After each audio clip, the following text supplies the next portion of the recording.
अस्सलाम वालेकुम। मैं ਤੁਹਾਡਾ दोस्त नासिर कदीर जानो चक वाला बोल रहा हूँ। आज ना मुझे एक बात समझ में आई है कि तो बोला कह दूँ। मैं काफ़ी अरसे से बाहर दूसरे मुल्क में काम करता हूँ। वैसे साफ़ी सूफ़ी नहीं हूँ, मैं एक आम सादा सा इलेक्ट्रिशियन हूँ। तो बात करने जा रहा हूँ, ज़रा बात बदले की है। 2010-11 में ना मेरे मकान में ना मेरे साथ लड़के रहते थे। एक लड़का एक गांव का था, एक लड़का एक गांव का था। तो जो पहले वाला था वो लेके आया था दूसरे वाले को। कुछ दिनों के बाद उनकी आपस में ना लड़ाई झगड़ा हो जाता है। वो जो पहले वाला है वो मुझे कहता है कि ये जो बाद में आया था इसको निकाल दे। मैं उसकी बात को इधर से सुना और इधर से निकाल दिया। बाद वाला कहता है कि पहले वाले को निकाल दे, ये इसने मकान में ना बहुत मसला खड़ा किया हुआ है। मैंने इधर से सुना और इधर से निकाल दिया। एक दो दिन के बाद जब मैंने देखा हालात कि ये अभी आप किसी सेटिंग पे नहीं आ रहा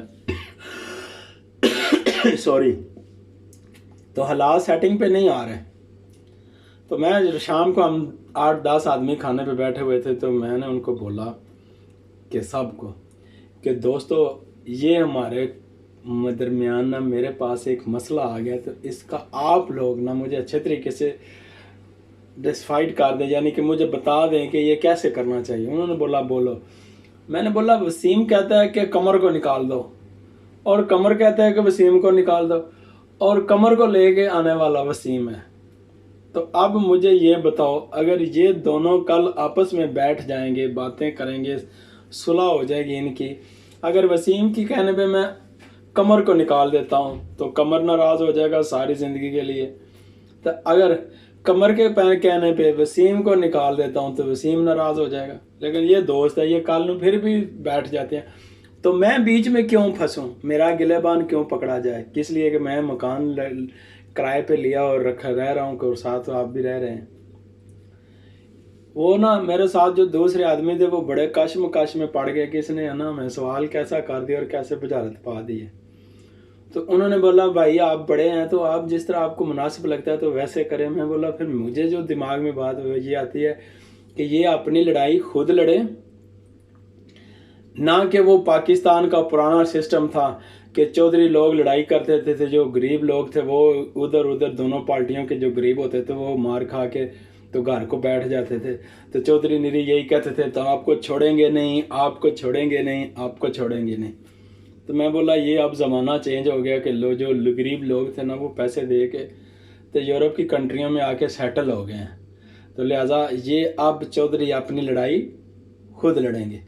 यही हमारे मुल्क का हिसाब हुआ कि इमरान की और नवाज़ की और शहबाज की लड़ाई है, तो फौज और पुलिस खामखा में बीच में घसीटी गई। ये इनके साथ वो बात हुई है जो चौधरीयों वाली मैंने आपको बताई है कि जब पुराने ज़माने में चौधरी लोग गांव में लड़ाई झगड़ा करते थे ना, तो उनके पास किसी के पास कोई ड्राइवर होता था या किसी का कोई भैंसों को चारा डालने वाला मुलाजम होता था, तो वो दूसरी पार्टी एक पार्टी आती थी तो उनके नौकर को मार के चली जाती थी, या दूसरी वो पार्टी आई तो उनके ड्राइवर को मार के चली गई। ड्राइवरों का या मुलाजमों का क्या कसूर था? कसूर अगर आप में पावर है तो उनका कोई आदमी पकड़ो, उसको मारो। ये बात हुई है हमारे मुल्क में कि शहबाज की और इमरान की लड़ाई में मार खा रहे हैं पीटी क्या नाम है आर्मी के लोग। आर्मी के लोग मैं तो उनको शाबाश देना चाहता हूँ क्योंकि मेरे तो मुल्क की आर्मी है, मैं तो उसको नहीं ना कुछ कहता। रात को मैं गूढ़ी नींद सोया होता हूँ, वो कालाशनकोव लेके खड़े होते हैं बॉर्डर के ऊपर, किसी को आने नहीं देते हुए, इसलिए मैं उनकी कदर करता हूँ। वैसे उसमें जो मेजर थिंक है ना, जो जिनके दिमाग के हिसाब से फौज चलती है, वो उनको तो मैं सरूट, लोग तो एक हाथ से करते हैं, मैं उनको दोनों हाथ से करता हूँ कि उनके पास क्या टैलेंट है और क्या वो फिजिकल तरीके से आर्मी को चला रहे हैं। कि अगर एक सियासतदान उठकर बोलेगा कि इसको मार दो तो वो उसकी आड़ में आके उसको मार देगा, और दूसरा जब इक़्तिदार में आएगा वो बोलेगा इसको मार दो। तो ये बात लंबी जितनी भी कर लें, इसको करने का फ़ायदा बढ़ती जाएगी, लेकिन मैं बात को कोशिश कर रहा हूँ कि क्लोज़ करने की। तो आप मुझे कमेंट सेक्शन में ज़रूर बताना कि ये बात आपको कैसी लगी। हमारी आर्मी के जो मेजर थैंक है वो उनका इस सिस्टम ये है कि लड़ाई में खामखा घुस जाते हैं। इन सियासतदानों के ऊपर भी एक आखिरी बात करनी है कि मैं आर्मी को और अपने जितने भी हमारे मुल्क के मुल्क को चलाने वाले जितने भी मेन अदारे होते हैं उनको रिक्वेस्ट करता हूँ कि ये 300-400 घर के लोग हैं ना, ये 300-400 घरों के लोग हैं जो हमको एक उंगली पे नचाल रहे हैं, तो इनका कुछ ना कुछ किया जाए। तो आखिरी बात, सबसे ज़्यादा अपने चैनल स्टेशनों पे बात करूँगा जिसमें पाकिस्तान नेशनल टीवी भी है और लोकल भी जो है। अल्लाह आपका भला करे।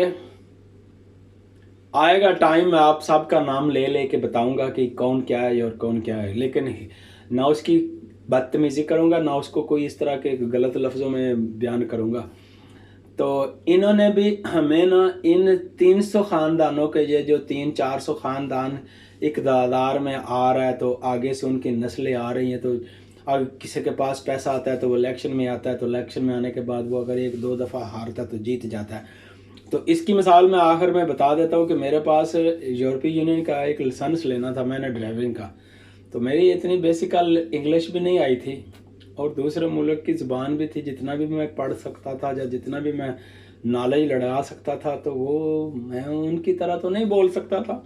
लेकिन मैंने क्या किया कि मैंने वो किताब ले कंप्यूटर में फील्ड की, उसको मैं हर रोज़ सुनता था। तो मैंने ऑप्शन रखा हुआ था सुनने वाला। तो जब मैं पहली बार गया तो उसमें 3 गलतियाँ हुई, तो उन्होंने मुझे फ़ेल कर दिया। तो मैं वापस आके मायूस हो गया। तो थोड़े दिनों के बाद फिर मैंने एग्ज़ाम के लिए एंट्री फ़ीस जो थी वो दे दी, तो एग्ज़ाम आ गया। तो दूसरी बार मेरी 2 गलतियों से फिर उन्होंने मुझे फ़ेल कर दिया। तो मैं आगे एक ना सड़क पे खड़े होकर ये बात अपने आप से की कि 1,30,00,000 आदमी है इस मुल्क में रहता है। तो इस मुल्क में 1,30,00,000 आदमी में सबसे निकम्मा मैं हूँ कि जो ये ड्राइवरी लाइसेंस नहीं हासिल कर सकता। उसके बाद मैंने क्या किया कि मैंने कंप्यूटर को जान नहीं छोड़ी। काम से आके 3-3 घंटे, 4-4 घंटे, 5-5 घंटे, 8-8 घंटे मैंने उस किताब को ना रिपीट करता था। पहले उसको रिपीट करता था, फिर उसके बाद उसका मतलब जितनी गलतियाँ होती थी, जितनी तक गलतियाँ क्लियर नहीं होती थी उतनी देर तक मैं अगला सबक उसको पे नहीं जाता था। तो लेकिन पीछे से हर रोज़ वो रिपीट करता था। तो तीसरी बार जब मैंने इम्तिहान दिया तो उसमें वो मैं पास हो गया। यही मिसाल है इन लोगों की कि ये एक दफ़ा ख़र्चा करते हैं लोग, अपने इलाके में इनका असर रसूख बन जाता है। दूसरी दफ़ा, तीसरी दफ़ा ये लोगों में पॉपुलर हो जाते हैं, फातिहा में जा इस तरह करके, तो ये असम्बलियों में चले जाते हैं। इन्होंने मुल्क को क्या संवारना है, ये तो अपनी फैमिलियाँ संवारने आते हैं और संवार के चले जाते हैं। तो खुदारा आप लोग कोई अच्छे से काम बनाएं अपने, और अपने मुल्क को मशी तौर पे मजबूत करें, ये सिस्टम से ख़त्म बाहर निकले। अभी देखो ये कितना नुकसान हुआ है। मैंने आपको पहले वीडियो में भी बताया था कि 2008 के दादोशुमार में 248 ख़ानदान है पूरे वर्ल्ड में जो अमीर तरीन ख़ानदान है, जिनका पैसा पूरी दुनिया में सर्कल करता है। तो अब हम इसको लोकल लेके आते हैं। तो हमारे मुल्क में अगर मिसाल के तौर के ऊपर 500 घर है जो अमीर तरीन है, जिसका मुल्क में खर्च पैसा सर्कट हो रहा है, तो अगर वो उनके पैसे आस्ता आस्ता आप इस तरह तोड़ देंगे, तोड़ते एक दिन वो सारे ख़ानदान ख़त्म हो जाएंगे। इसीलिए आपको बोलते हैं कि आप लोग मेहनत करें, कोई ना कोई अपना काम करें। हम लोग इधर, मैं आपको बता रहा हूँ कि हम बाहर काम करते हैं, क्या था इधर 3-4 काम है मैंने जो देखे हैं अपनी ज़िंदगी में, फ़िज़िक्स, केमिस्ट्री, बायोलॉजी, इसके अलावा और कुछ नहीं है इधर। जहाँ दो तीन और 2 किताबें मैं और ऐड कर देता हूँ, ड्राइंग है और ज्योमेट्री है, इसके अलावा और कुछ भी नहीं है। तो जिसके ऊपर ये लोग इतनी शाना बशाना और इतनी VIP ज़िंदगी गुजार रहे हैं, तो हम लोग बस ये डज़न में फंसे हुए हैं। सुबह काटन लगाते हैं, बाहर भोगते दौड़ते जाते हैं।